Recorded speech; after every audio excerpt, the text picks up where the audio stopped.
Hello दोस्तों, नमस्कार। मैं कुलदीप स्वागत करता हूं आपका एग्ज़ाम सेलेक्ट में। आज की हमारी जो वीडियो है ये लेक्चर सेकंड है हिस्ट्री का, जिसमें कि हम पढ़ेंगे एंशियंट हिस्ट्री में प्री हिस्ट्री को। एंशियंट हिस्ट्री अब अभी हमारी चल रही है, जिसमें कि हम पढ़ेंगे अभी प्री हिस्ट्री के बारे में। लास्ट वीडियो में हमने क्या देखा था, क्रोनोलॉजी के बारे में देखा था कि आपको कौन कौन से टर्म्स मिलते हैं और आप उन्हें किस तरीके से पहचानेंगे कि कौन से टाइम की ये बात की जा रही है। फिर हमने देखा था सोर्सेज के बारे में कि आपको कौन कौन से सोर्स पढ़ने हैं हिस्ट्री में जो कि बताते हैं हिस्ट्री के बारे में। हिस्ट्री के बारे में जो सोर्सेज हमने देखे थे वो आपको अच्छे से याद होनी चाहिए। आज की हम वीडियो में प्री हिस्ट्री के बारे में देखते हैं। प्री हिस्ट्री का पीरियड है, ये बहुत ज़्यादा पार्ट में डिवाइड देखने को मिलेगा आपको। जैसे कि एक डिवीजन होता है बाईपार्टाइट। बाईपार्टाइट डिवीजन जो होता है, इसमें आपको हिस्ट्री दो पार्ट में डिवाइड मिलेगी। पहला है आपका प्री हिस्टोरिक और दूसरा है हिस्टोरिक। प्री हिस्टोरिक में ये टाइमलाइन है 30 लाख BC टू 600 BC। ये प्री हिस्टोरिक में है। हिस्टोरिक में आपको देखने को मिलेगी 600 BC टू टिल डेट, यानी कि जो अभी तक चल रही है। प्री हिस्टोरिक पीरियड को आप कहते हैं नो रिटन एविडेंसेस, मतलब कि ये वो टाइम है जब आपको कोई भी रिटन एविडेंस नहीं मिलेगा हिस्ट्री के बारे में। इसके बारे में आप पता लगाते हैं रेडियो कार्बन डेटिंग के द्वारा। तो इसमें कोई भी रिटन आपको एविडेंस नहीं मिलने वाला। अगर आपसे ऐसा क्वेश्चन पूछा जाता है कि हिस्ट्री के किस पीरियड को आप नॉन रिटन एविडेंस कहते हैं, तो आप कहेंगे प्री हिस्टोरिक पीरियड को। ये पीरियड बिफोर राइटिंग के पहले का है, मतलब अभी लोगों ने लिखना स्टार्ट नहीं किया था, टेक्स्ट लिखना स्टार्ट नहीं किए थे, किसी ने बुक्स नहीं लिखी, साहित्य शुरू नहीं हुआ। सारी चीज़ें जो अभी तक चल रही थी वो ओरली चल रही थी, ओरली ट्रांसमिट की जा रही थी नॉलेज। ये प्री हिस्टोरिक का पीरियड है। हिस्टोरिक पीरियड में अगर आपने देखा कि प्री हिस्टोरिक में क्या है, नो रिटन एविडेंसेस है, लेकिन हिस्टोरिक में क्या है, रिटन एविडेंसेस मिलेंगे आपको। रिटन एविडेंसेस आपको हिस्टोरिक पीरियड में देखने को मिलेंगे, इसीलिए इसे कहा जाता है पीरियड ऑफ राइटिंग। यानी कि अब क्या है, टेक्स्ट लिखना स्टार्ट हो गए, साहित्य आपका स्टार्ट हो गया लिखना, बहुत राइटर आ चुके हैं। अब जो लैंग्वेज है उसमें बुक्स लिखी जाने लगी हैं। तो ये होगा आपका हिस्टोरिक पीरियड। ओके, फिर एक आपको डिवीजन देखने को मिलेगा ट्रीपार्टाइट, यानी कि 3 डिवीजन होंगे इसके, और ये मोर प्रेवलेंट है प्रैक्टिस में। इसमें जो 3 पार्ट में आपको डिवीजन मिलेगा हिस्ट्री का, वो है प्री हिस्टोरिक जो कि 30 लाख साल से 2500 BC है। दूसरा मिलेगा आपको प्रोटो हिस्टोरिक जो कि 2500 BC से 600 BC है। और लास्ट मिलेगा आपको हिस्टोरिक जो कि 600 BC से अभी तक चला आ रहा है टिल डेट। ये आपको ट्रिपार्टाइट डिवीजन में देखने को मिलेगा। प्री हिस्टोरिक पीरियड वही पीरियड जो कि आपको एविडेंस नहीं मिलेंगे लिखे हुए, यानी कि आपको यहाँ पे टेक्स्ट बुक नहीं मिलेगी। इसको आप एक लिथिक पीरियड के नाम से भी जान सकते हैं। लिथिक का मतलब क्या होता है, लिथिक का मतलब होता है पत्थर। तो ये पत्थर का काल है, पत्थर का समय है। यहाँ पे क्या होता है, कोई भी औजार नहीं थे, तो पत्थरों को काट काट के टूल्स बनाए गए और उससे हंटिंग की जाती थी। अब उस टाइम पे क्या है, आपको मेटल तो मिलेगा नहीं, तो जो भी यूज किया गया पत्थर को किया गया और उसी से हंटिंग की गई। फिर आपको सेकंड जो मिलेगा वो मिलेगा प्रो हिस्टोरिक, और इसमें आपको रिटन एविडेंसेस मिलेंगे, लेकिन ये अभी डेसिफर नहीं किए गए। मतलब जो भी स्क्रिप्ट लिखी हुई है, जैसे कि आप देखेंगे हड़प्पा में जो सीलों पे लिखा हुआ है वो अभी तक डेसिफर नहीं किया गया, पता ही नहीं है कि उसमें क्या लिखा हुआ है। तो ये चीज़ें हमें पता ही नहीं है कि अभी क्या लिखी हैं। तो लिखी तो हैं, आपको रिटन एविडेंसेस मिलेंगे, लेकिन हमें पता नहीं है ना कि क्या लिखा हुआ है। इसीलिए इसे आप कहेंगे written evidences but script has not been deciphered, मतलब अभी तक जो भी लिखा गया था वो डेसिफर नहीं किया गया है, केवल टेक्स्ट के फॉर्म में वो लिखा हुआ है। लास्ट पार्ट आपको देखने को मिलेगा हिस्टोरिक। हिस्टोरिक में आपको रिटन एविडेंसेस देखने को मिलेंगे, और ये एविडेंसेस ऐसे हैं जिनको आप पढ़ सकते हैं, समझ सकते हैं, क्योंकि संस्कृत भाषा में, पाली भाषा में, पाली कौन यूज करता है, बुद्धिज्म, तो ये पाली भाषा में, संस्कृत भाषा में है। जैन लिटरेचर भी बहुत सारी लिखी हुई है, जैसे कि एक आपको महाजनपद पीरियड, ये एक टेक्स्ट देखने को मिलेगा। तो ये बहुत आपको यहाँ पे चीज़ें समझ में आती हैं कि किस तरीके से ये हिस्ट्री चली आ रही है। तो आपको प्री हिस्टोरिक में कोई भी एविडेंस नहीं मिलेगा। प्रोटो हिस्टोरिक में एविडेंस तो मिलेगा, पर जो भी लैंग्वेज है, जो भी टेक्स्ट है, उसको डेसिफर नहीं किया गया है। हिस्टोरिक में आपको एविडेंस भी मिलेंगे, डेसिफर भी किए गए हैं। डेसिफर करने की ज़रूरत नहीं है क्योंकि जो ये लैंग्वेज थी वो हमारी नेटिव लैंग्वेज थी। सो ये देखिए हमने कि आपका ट्रिपार्टाइट डिवीजन कैसा है हिस्ट्री का। ओके, अब जिसमें हम पढ़ेंगे हिस्ट्री को, जिस तरीके से हम पढ़ेंगे वो होगा आपका ये डिवीजन।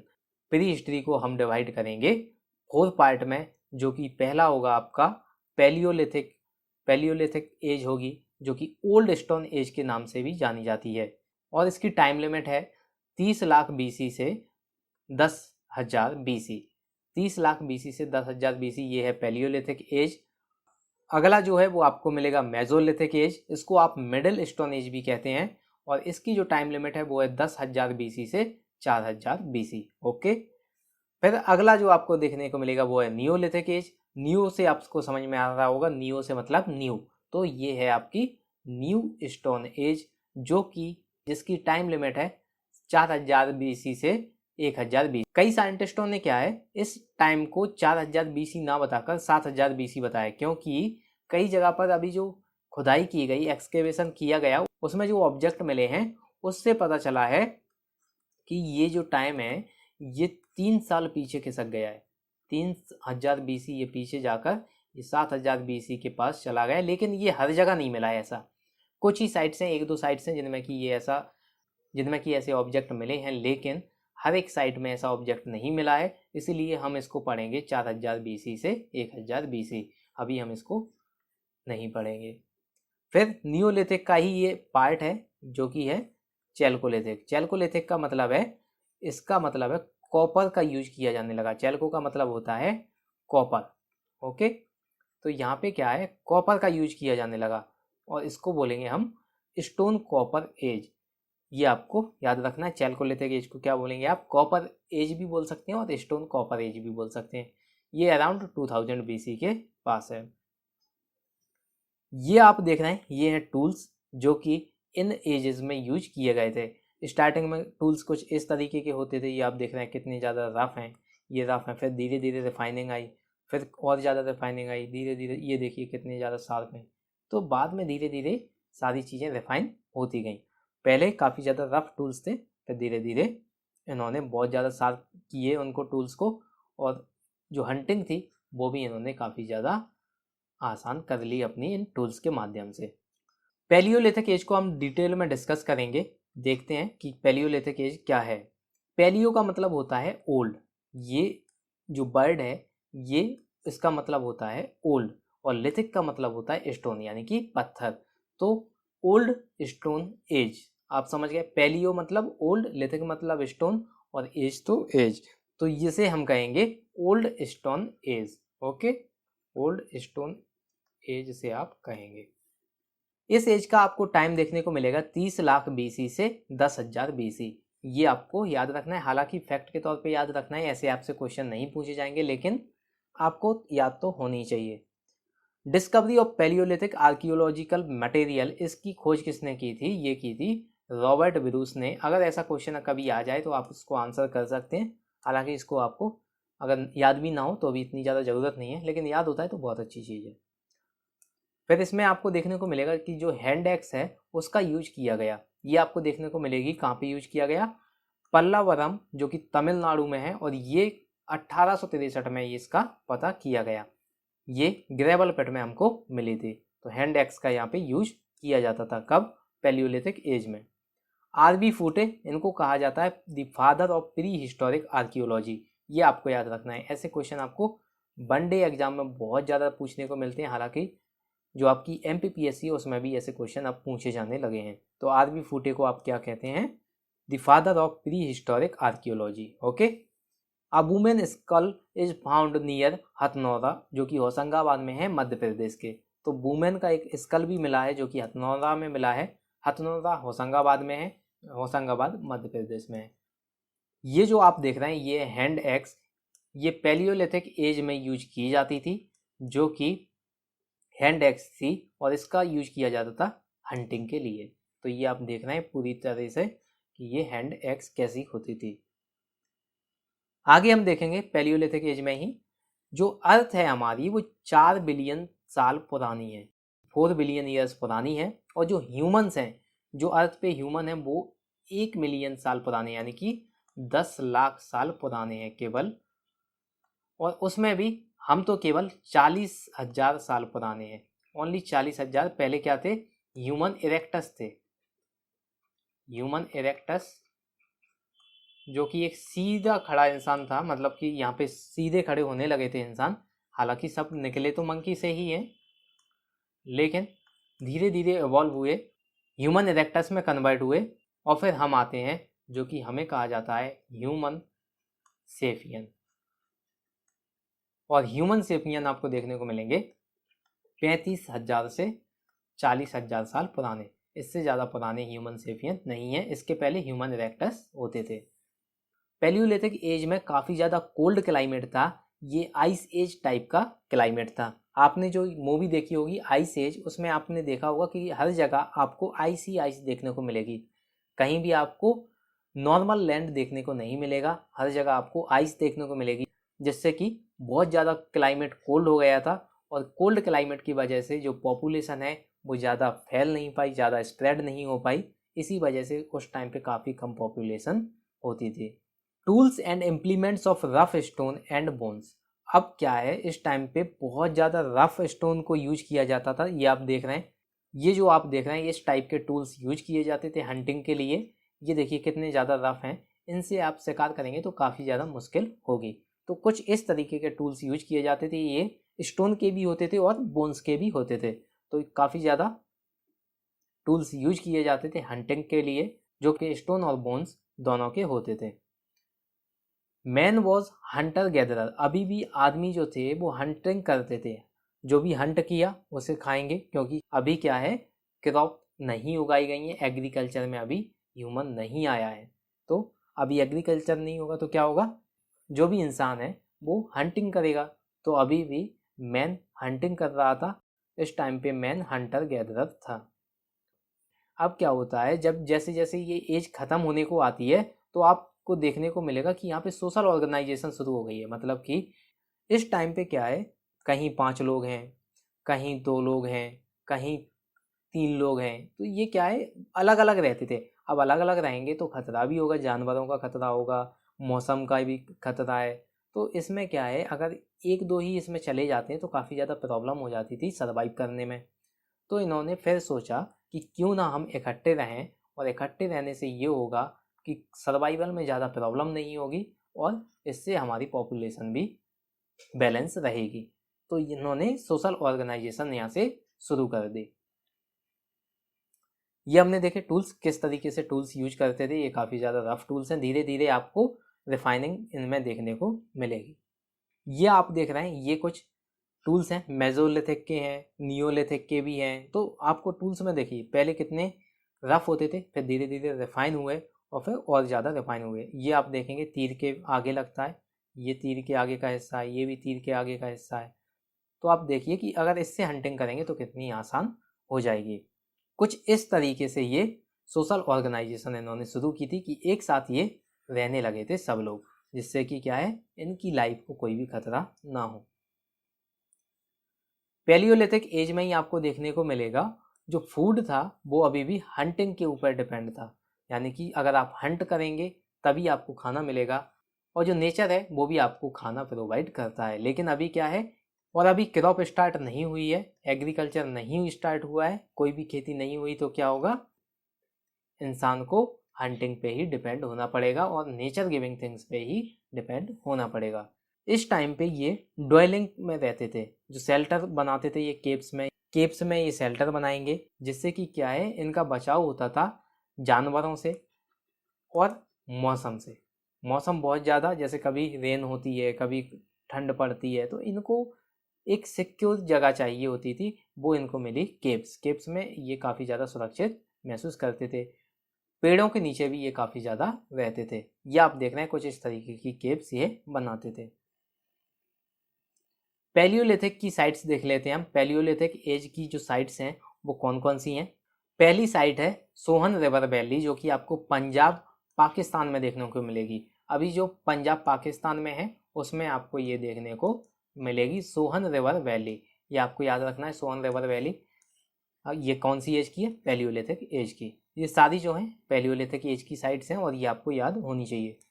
लिद्दार रिवर वैली ये कहाँ पे मिली हमें, ये मिली कश्मीर में। Beas one Ganga river valley ये है हिमाचल प्रदेश की। चंबल रिवर वैली ये मिलेगी आपको राजस्थान में। साबरमती रिवर वैली ये है गुजरात की। नर्मदा रिवर वैली ये मिलेगी आपको मध्य प्रदेश के विंध्य में, विंध्य में ये आपको देखने को मिलेगी। सोन रिवर वैली जो कि इसी के पास है, और भीमबेटका जो कि भोपाल के पास आपको मध्य प्रदेश में देखने को मिलती है। तो ये आपको याद रखना है पैलियोलिथिक की एज साइट्स। कर्नाटका में आपको मिलेगी तुंगभद्र वैली और महाराष्ट्र में आपको देखने को मिलेगी गोदावरी रिवर वैली। ये सारी आपको याद होनी चाहिए। कर्नाटका में तुंगभद्र वैली, महाराष्ट्र में गोदावरी वैली और मध्य प्रदेश में नर्मदा रिवर वैली, सोन रिवर वैली और भीमबेटका। आगे हम देखते हैं मेसोलिथिक एज। मेसोलिथिक एज में क्या क्या आपको देखने को मिलेगा ये हम देखते हैं। मेसो का मतलब होता है मिडल, मिडल, और लिथिक का मतलब होता है स्टोन, इसलिए हम इसको कहेंगे मिडल स्टोन एज। तो इस एज को हम कहेंगे मिडल स्टोन एज, ये आपको याद रखना है। मेसोलिथिक एज को आप क्या कहेंगे, मिडल स्टोन एज। इसकी जो टाइम लिमिट है वो है 10,000 BC से 4,000 BC, ये आपको याद रखना है। अब क्या होता है, पहले आप देख रहे थे पैलियोलिथिक में क्या था, बहुत ज़्यादा कोल्ड क्लाइमेट था, लेकिन अब क्या धीरे धीरे जो क्लाइमेट है वो गर्म हो रहा है, धीरे धीरे वार्म हो रहा है।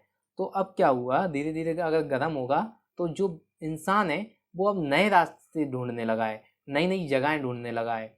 अब वार्म क्लाइमेट हो गया, इसीलिए इंसान अलग अलग जगह पे जाने लगा। लेकिन ये अभी भी बहुत ज़्यादा अलग नहीं हो रहे थे, जो पहाड़ थे उनके पास में ही ये कहीं रहते थे, क्योंकि पहाड़ में होती थी केव्स जिसमें कि ये पहले रहते थे।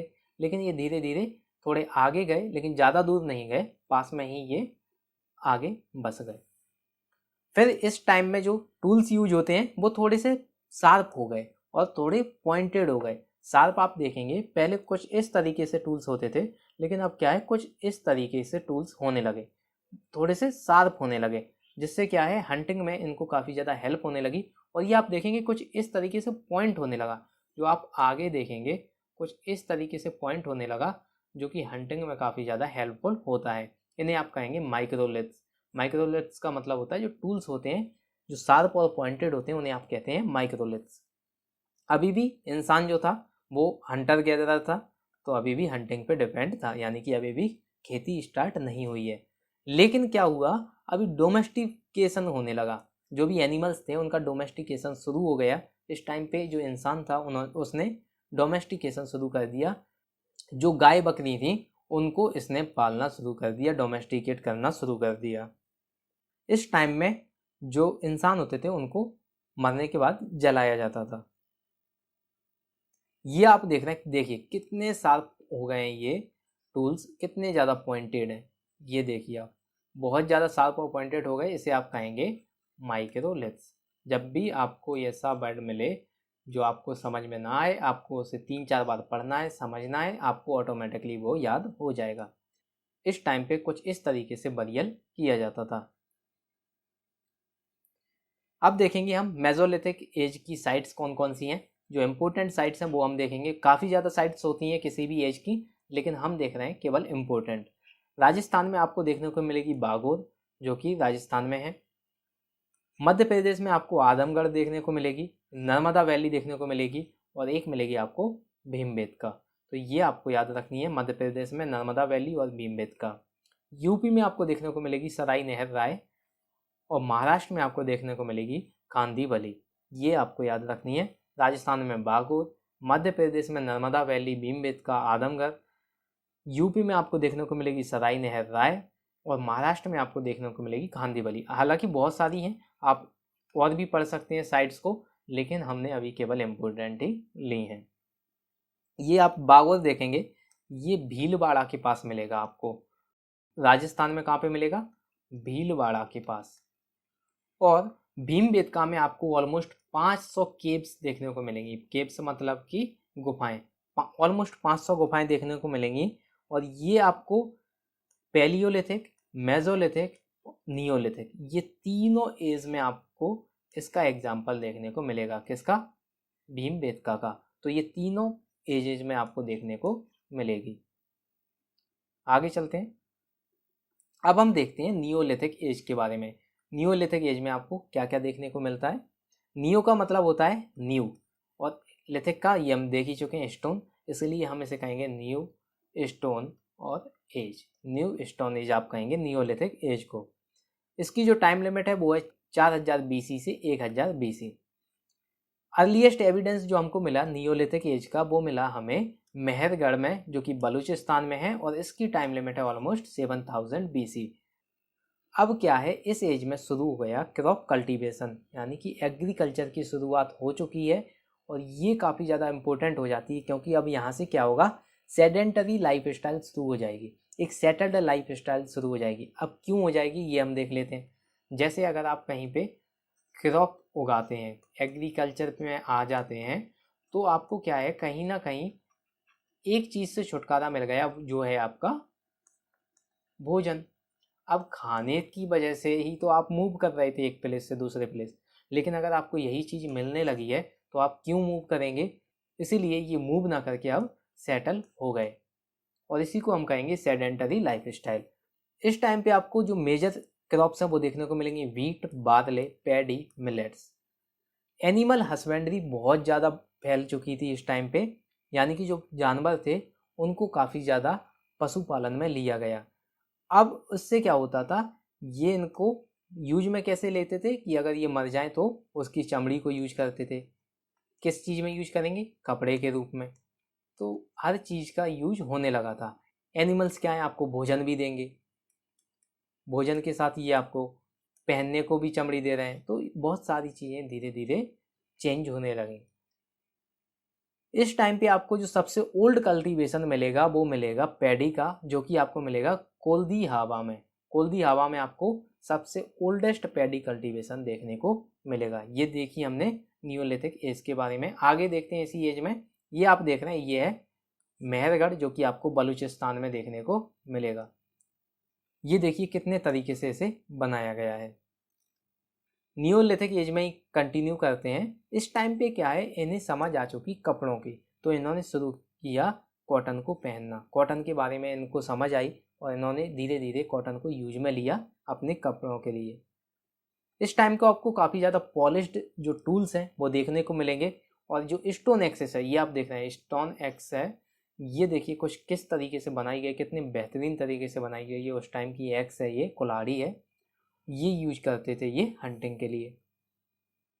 कुक्ड फूड, अब क्या है, जो भोजन था उसे पकाया जाने लगा। पहले क्या था, रॉ मटेरियल ही खा रहे थे, कच्चा ही खा जाते थे, लेकिन धीरे धीरे भोजन को पकाना भी शुरू हो गया। तो धीरे धीरे देखिए आप कितने अच्छे तरीके से डेवलप हो रही हैं चीज़ें।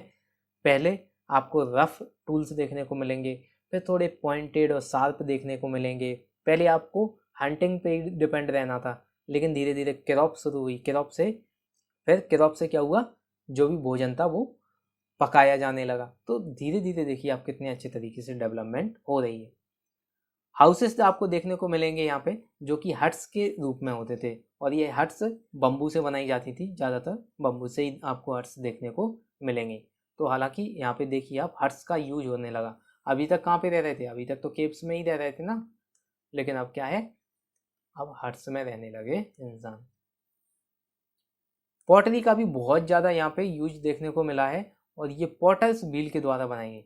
पॉटर्स व्हील क्या होता है, जब आप जाएंगे, जो बर्तन बनाते हैं उनके पास अगर जाएंगे तो एक चक्के पे आपको ये बर्तन बनाते हुए देखेंगे, और जब ये बर्तन बनाते हैं तो इसे चक्के को गोल गोल घुमा देते हैं, जिससे कि जो बर्तन बना रहे हैं उसका शेप अच्छा आ जाए। तो पॉटरी भी यहाँ पे बहुत ज़्यादा यूज में लाई गई। अब यहाँ पे बरियल प्रोसेस भी देख लेते हैं। नॉर्थ में दो टाइप की बरियल प्रोसेस थी, एक थी आपकी पार्शियल और दूसरी थी कंप्लीट।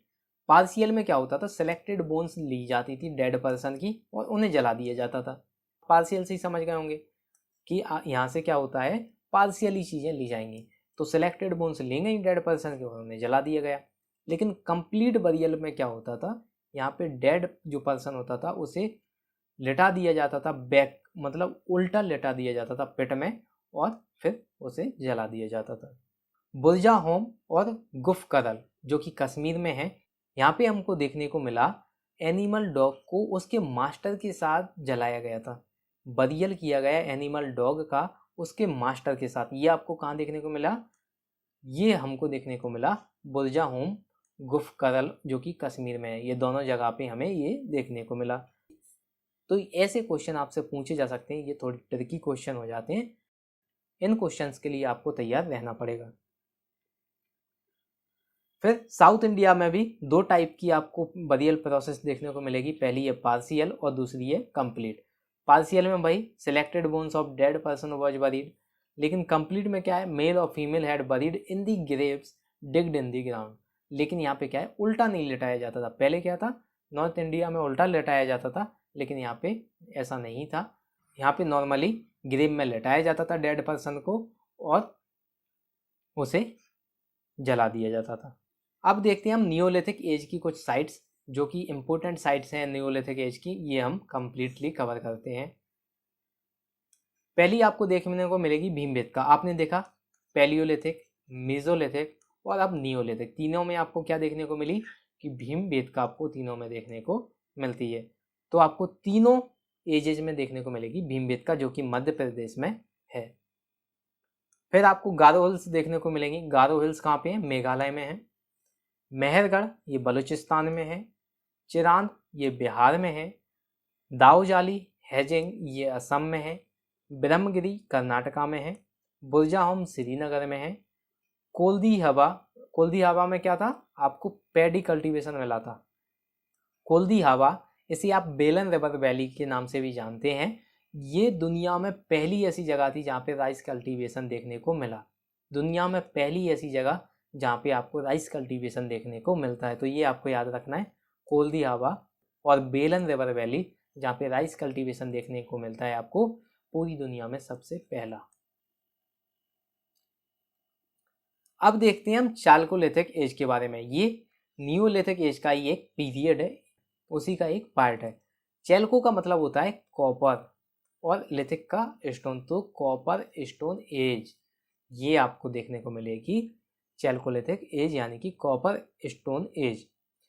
इस टाइम पे क्या है, जो पहला मेटल यूज किया गया वो था कॉपर, लेकिन एंड होते होते इस एज का यहाँ पे क्या हुआ, कॉपर और ब्रॉन्ज दोनों मेटल यूज किए जाने लगे।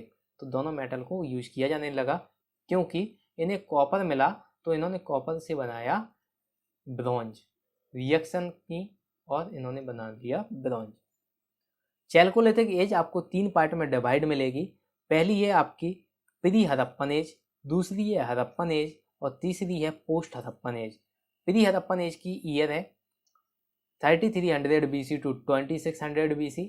हड़प्पन की है 2600 BC टू 1900 BC और पोस्ट हड़प्पन एज है 1900 BC to 1400 BC। 1400 BC।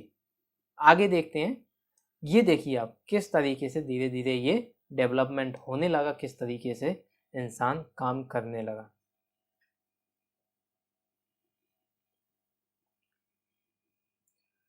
Chalcolithic as में ही देखते हैं, सेकेंड मिलेनियम BC में ये लाई करती है ये एज। Distinctive coloured pottery, distinctive colour pottery आपको देखने को मिलेगी चैल्कोलिथिक एज में, जो कि बहुत ज़्यादा कलर्ड पॉटरी आपको देखने को मिलेगी। जैसे रेड कलर में मिलेगी, येलो कलर में मिलेगी, ब्लू कलर में मिलेगी। इस टाइम पे भी क्रॉप कल्टीवेशन चलता था क्योंकि अब भोजन की ज़रूरत तो पड़ेगी, तो आप क्रॉप कल्टीवेशन नहीं छोड़ सकते, इसलिए क्रॉप कल्टीवेशन यहाँ पे भी कंटिन्यू रहा। लेकिन धीरे धीरे क्या है, रिलीजियस बिलीफ डेवलप होने लगे। जो लोग हैं, इंसान हैं, उसके अंदर धीरे धीरे रिलीजियस बिलीफ पैदा होने लगे, डेवलप होने लगे, जिससे कि क्या है, लोग थोड़े से धार्मिक यहाँ पे होने लगे।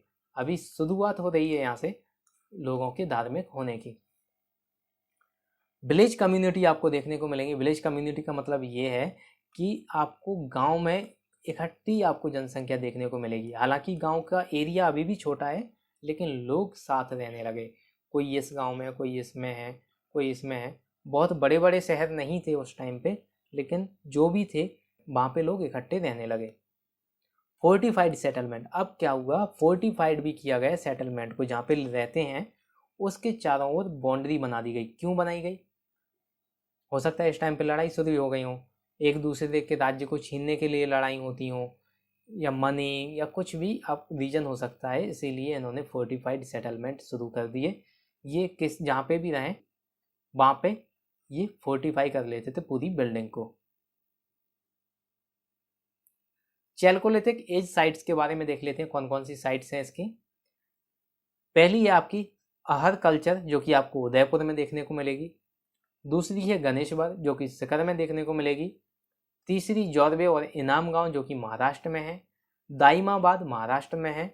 और मालवा कल्चर और नर्मदा रिवर वैली ये आपको देखने को मिलेगी मध्य प्रदेश में। तो ये चैल्कोलिथिक एज की इंपॉर्टेंट साइट्स हैं, ये आपको याद रखनी है।